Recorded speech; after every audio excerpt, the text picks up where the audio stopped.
Hello and welcome to the History of Africana Philosophy by T.K. Jeffers and Peter Adamson, brought to you with the support of the King's College London Philosophy Department and the LMU in Munich, online at historyofphilosophy.net.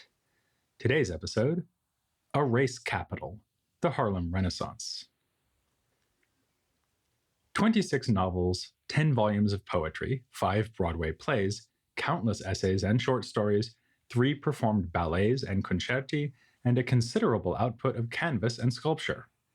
This is how historian David Levering Lewis has summed up the output of the extraordinary period of artistic flowering known as the Harlem Renaissance. Lewis gives us 1917 to 1935 as the years during which it took place. This is certainly a rough and debatable estimate, but serves to make it clear that it was mainly a phenomenon of the 1920s, and within that time, as we shall see, 1926 above all. If that is the what and the when, then the where would seem to be pretty obvious: the black neighborhood of Harlem in New York City. It should be noted, however, that the phrase Harlem Renaissance came to be used only much later. This isn't as you might suspect, because renaissances are only ever named as such after the fact. Talk of a renaissance was indeed in the air in the 1920s and 30s. They spoke, though, of a Negro Renaissance, or sometimes a new Negro Renaissance. Later scholars have also pointed out that the cultural currents of the time were not restricted to New York City, much less that one part of the island of Manhattan that is Harlem. Nevertheless, New York City, and Harlem in particular, was indeed the epicenter of the movement, insofar as it can be called one. So that's the what, the when, and the where. What about why? Not why did the Harlem Renaissance happen, but why is it relevant to a history of philosophy? The answer may seem obvious. An artistic outpouring of this magnitude and historical significance is surely going to be relevant, if only because art so often exemplifies, expresses, and inspires philosophical concerns. But we're not going to provide in-depth examination of artistic works in this episode. We'll mostly be concerned with bigger picture questions. What counts as artistic flourishing anyway? And how does such flourishing relate to social progress? These were questions that the great philosophical minds of the time asked and sought to answer, rendering the Harlem Renaissance an epoch-making event in the development of Africana philosophy. We've emphasized in recent episodes that the opening decades of the 20th century were full of intellectual activity, including the Du Bois-Washington debate, one of the most significant intellectual conflicts in all of Africana history. But when it came to what you might call fine art, it had been a quieter time. As we said, Lewis counts 36 novels and books of poetry by Black Americans over the course of the Renaissance. By contrast, he can think of none that appeared in the years between 1912 and 1922.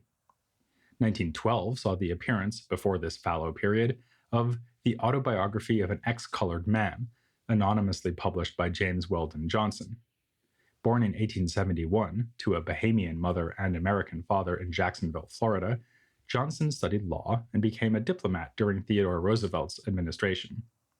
Before his diplomatic posts, he had already contributed what must be counted his most lasting legacy through a collaboration with his brother, John Rosamond Johnson. James wrote the lyrics and John composed the music for Lift Every Voice and Sing, a song they created for a celebration of Abraham Lincoln's birthday. Within a decade of its composition in 1900, it was already known as the Negro National Anthem. To this day, it's commonly sung as an anthem on various occasions in the United States and Canada. Johnson wrote The Autobiography of an Ex-Colored Man, which deals with such topics as lynching and the phenomenon of passing for white, during his time as a diplomat. In 1916, he joined the NAACP, and in 1920 he became the first Black person to lead the organization as its executive secretary. He held this position from 1920 to 1930, which means that he served in this important role for most of the time of the Renaissance. He continued his literary pursuits even as he carried on this career in activism. Perhaps his greatest contribution during the Renaissance was God's Trombones, a 1927 book of poetry intended to capture the rhetorical power of sermons by Black preachers.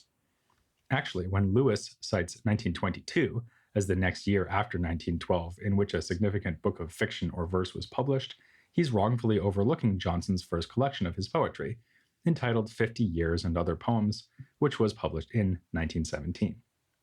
What he is not overlooking is a poem from 1919 that is often seen as the first great work of the Renaissance.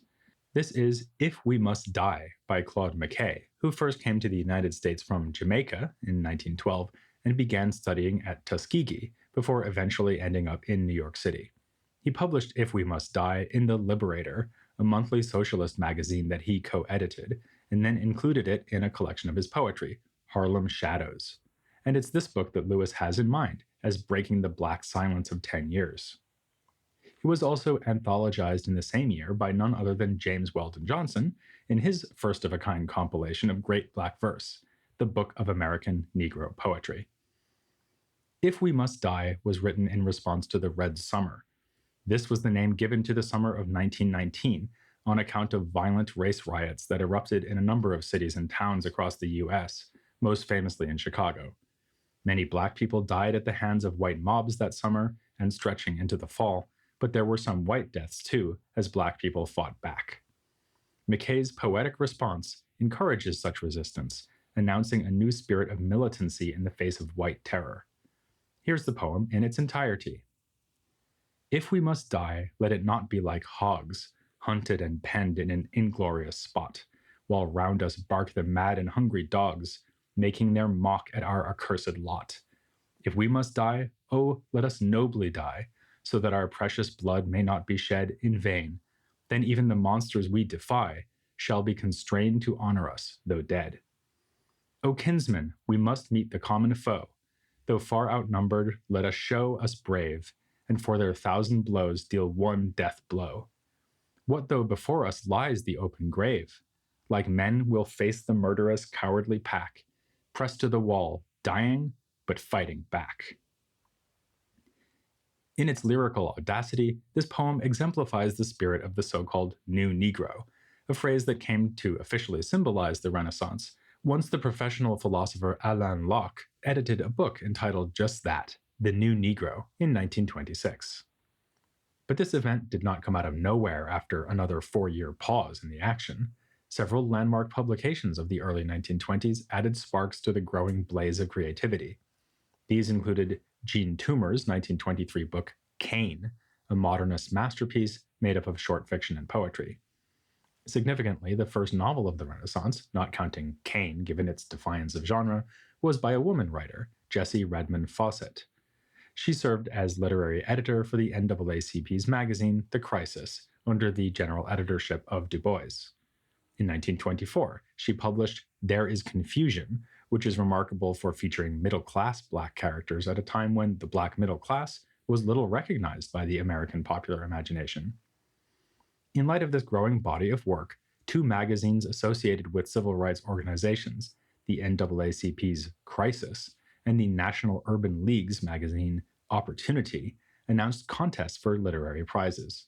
Charles S. Johnson, editor of Opportunity, has been credited with greatly stimulating and crystallizing the Renaissance, with the magazine's first awards dinner in May of 1925.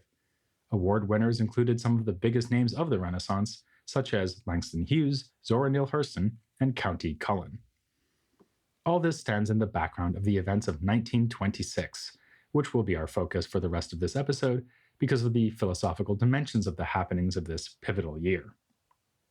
Firstly, in March, came a special issue of the magazine Survey Graphic, titled Harlem, Mecca of the New Negro, guest edited by Alain Locke. This formed the basis for the book, The New Negro, which was published later that year. We'll look more broadly at the life and thought of Locke in the next episode.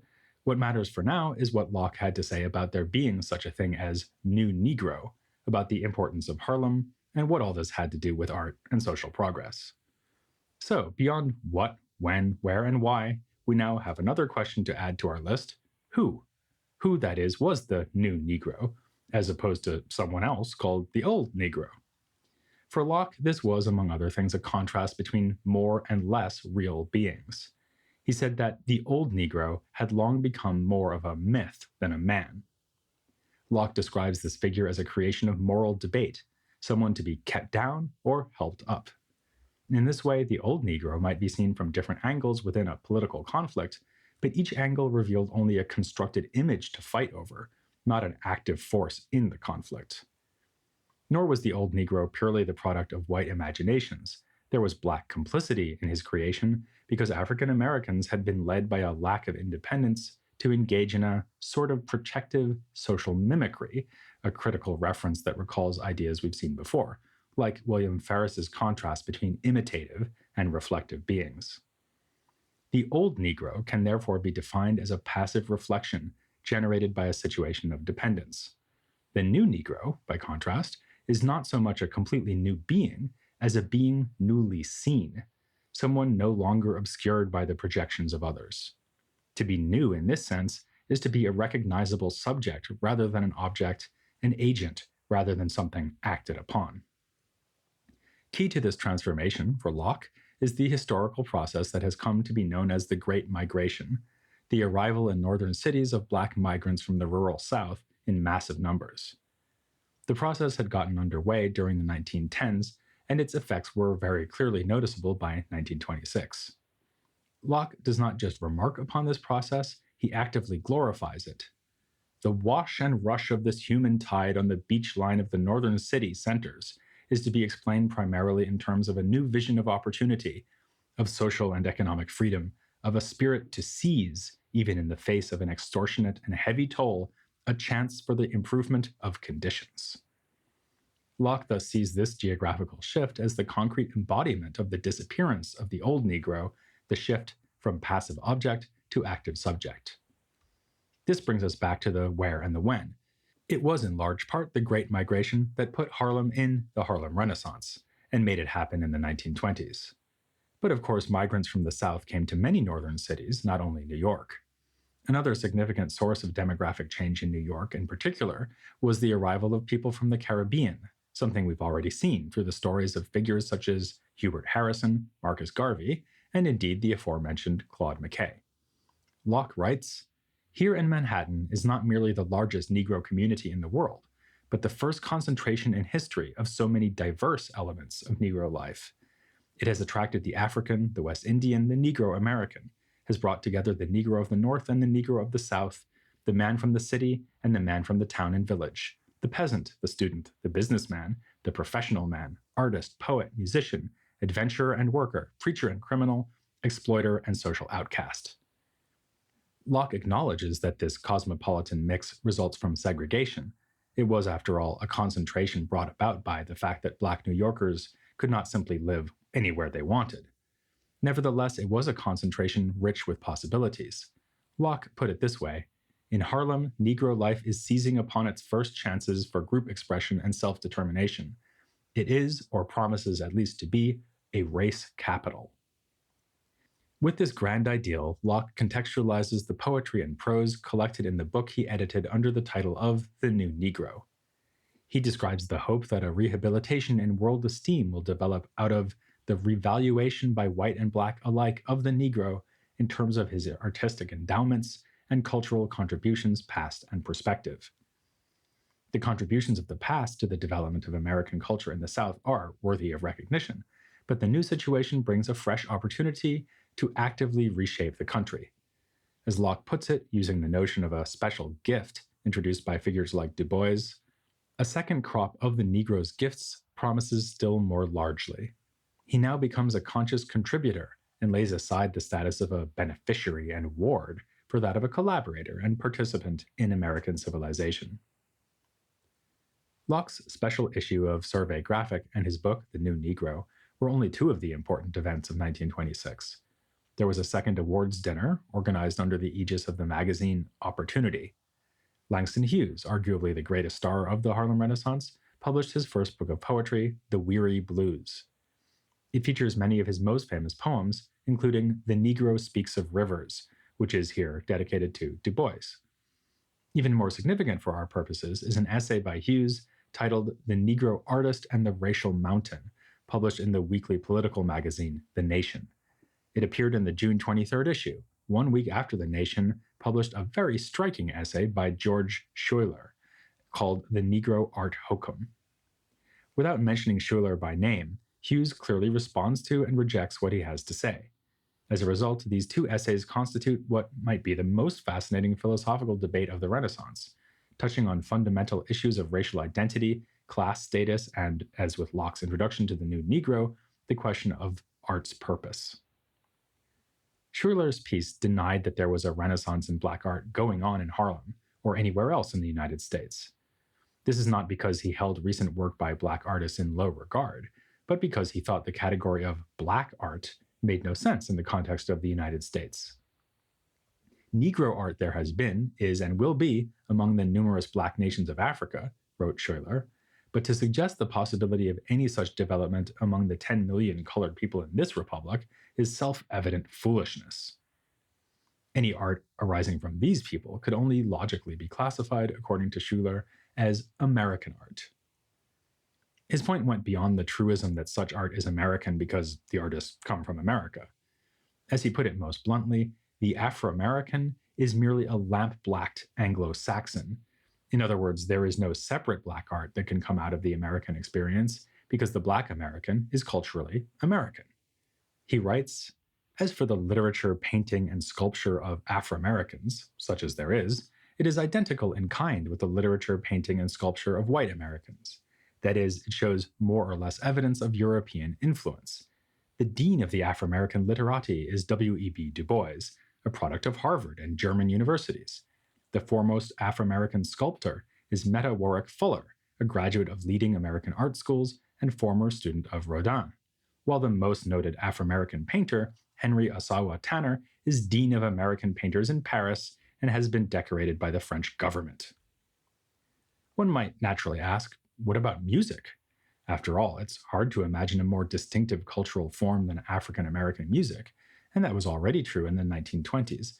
So how could Schuyler dare to pretend that Black music in America is no different from the music made by white Americans? His reply? True, from dark-skinned sources have come those slave songs based on Protestant hymns and biblical texts known as the spirituals, work songs and secular songs of sorrow and tough luck known as the blues, that outgrowth of ragtime known as jazz, in the development of which whites have assisted, and the Charleston, an eccentric dance invented by the gamins around the public marketplace in Charleston, South Carolina.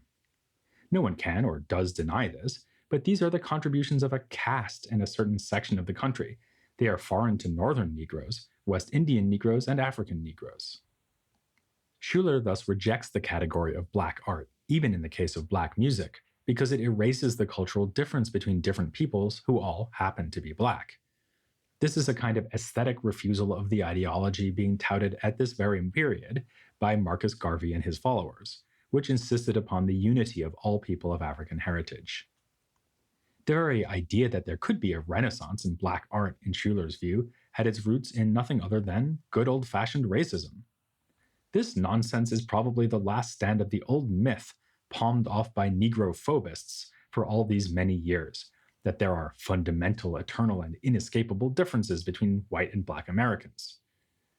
Schuyler deems it unsurprising that some Black Americans will go along with this lie. Implicitly, he suggests that Black difference is nothing but a marketing ploy used by some Black artists. And going along with this lie might help them attract an audience, since the idea that Black people produce unique art is tempting to many Americans. But Schuyler concludes, it must be rejected with a loud guffaw by intelligent people. Hughes's take on these issues is diametrically opposed to Schuyler's. Indeed, if geometry allowed it, his take would be even more than diametrically opposed. Schuyler's line of argument may have seemed shocking and disturbing, but the same arguably goes for the memorable opening paragraph of Hughes's essay. He recounts the experience of a conversation with someone he identifies as one of the most promising of the young Negro poets. This poet said to him, "I want to be a poet, not a Negro poet." Hughes translates this for us as, "I want to write like a white poet," and then says that this subconsciously means I would like to be a white poet, and that the ultimate meaning behind it is, I would like to be white. Given this diagnosis, Hughes's reaction was to doubt whether this poet would ever achieve greatness, because, as he puts it, no great poet has ever been afraid of being himself. It seems like Hughes is making quite a leap here, even before you find out that, as scholars have established, Hughes is talking about a conversation with County Cullen, widely celebrated as a great poet of the Harlem Renaissance. But let's put aside for now the question of whether Cullen was here being treated fairly and get clearer on Hughes's point. As we said, the title of his essay is The Negro Artist and the Racial Mountain. The mountain in question is precisely this urge to be white, or as he also puts it, the desire to pour racial individuality into the mold of American standardization and to be as little Negro and as much American as possible. This mountain, according to Hughes, stands in the way of great black art. He perceives a strong class dimension to this phenomenon, describing the black middle class as highly susceptible to it. He describes a middle class upbringing, complete with reading white newspapers and magazines, a mother warning her children not to be like N words when they're bad, a father who has married the lightest woman he could find, and various other forms of socialization, all leading to a common result. The word white comes to be unconsciously a symbol of all virtues. It holds for the children beauty, morality, and money. By contrast, Hughes glorifies the ways of those he calls the low-down folks, the so-called common element. From this class, he claims, an artist can furnish a wealth of colorful, distinctive material, because these people have not been forced into the standardizing American mold. When he turns to describing his own method as a poet, he makes clear his dedication to authentically capturing Black uniqueness. Most of my own poems are racial in theme and treatment, derived from the life I know. In many of them, I try to grasp and hold some of the meanings and rhythms of jazz. In contrast with Schuyler's attempt to regionalize and provincialize jazz, along with other apparently distinctive forms of African American music, Hughes locates within it a kind of key to the Black inner world. Jazz, to me, is one of the inherent expressions of Negro life in America, the eternal tom-tom beating in the Negro soul, the tom-tom of revolt against weariness in a white world, a world of subway trains and work, work, work, the tom-tom of joy and laughter and pain swallowed in a smile. He proclaims it a duty of the rising generation of Black artists to seek to change the whisper of, I want to be white, into a confident, why should I want to be white? I am a Negro and beautiful. Schuyler and Hughes thus offer two strongly opposed perspectives, not just on the relation between identity and art, but on what it means to resist racism. Both see racism as underlying the position they reject. For Schuyler, perception of Black uniqueness is an effect of racism, while Hughes suggests that racism's greatest power is its ability to push Black people to forsake the grand heritage of their uniqueness. One way to think through this debate would be to turn now to the poetry of the man who so disappointed Hughes, with his desire not to be locked into a black box, County Cullen. You might think he would be a spokesman for Schuyler's point of view, given his refusal to describe himself as a Negro poet, yet his enduring classics are explorations of Black identity. The poem Heritage, for example, with its refrain, What is Africa to me?, offers a complicated picture of modern alienation, but not one that can be considered universal, as it is the meaning and continuing influence of specifically African heritage that is at issue. It's furthermore ironic that Cullen serves Hughes as the symbol of aspiring towards raceless poetry, given that one of his most oft-quoted lines is the closing line of Yet do I marvel, an interrogation of the mind of God that ends with Cullen musing, Yet do I marvel at this curious thing, to make a poet black and bid him sing. Less than a week after Hughes's essay was published, 1926 saw yet another moment of philosophical significance. At an NAACP conference in Chicago, during a night in which the organization honored the historian Carter G. Woodson, Du Bois himself laid out his thoughts on the meaning and value of art in the context of the Renaissance. His address, entitled Criteria of Negro Art, is as essential to appreciating the intellectual dimensions of the Renaissance as the statements by Locke and Hughes. But so as not to stretch our discussion of 1926 out in this episode for so long that it begins to feel a year long in itself, we will save discussion of Du Bois's thoughts for a future episode. As for the Renaissance itself, it lasted for well over a year. It would ultimately come to an end in the 1930s in the context of the Great Depression. Some scholars, including Lewis, take the Harlem Riot of 1935 as the endpoint. Unlike the race riots of 1919, the Harlem Riot was arguably the first instance of what would become a major feature of the latter half of the 20th century. It was not a case of white mobs attacking a Black district, but of Black frustration bubbling over in response to racism, with property damage and struggles with police coming in the wake of a reported beating of a Black shoplifter by store employees. The riot stands out as a moment when Harlem once again began to symbolize something new, but not pleasantly new. Not the hope and artistic genius described by Locke, but the increasing poverty, isolation, and suffering of northern black ghettos. The name of Alan Locke has already been key throughout this episode, but there is much more to say about him. Though he's perhaps most famous as prophet and promoter of the Harlem Renaissance, he was in his own right one of the great minds in this period of American academic philosophy, especially thanks to the aesthetic theory which he applied in many contexts, ranging from scholarly journal articles to theater reviews. That's who we'll be covering next time and why you should make sure to listen. As for where, of course, our discussion of Locke will be right here on The History of Africana Philosophy.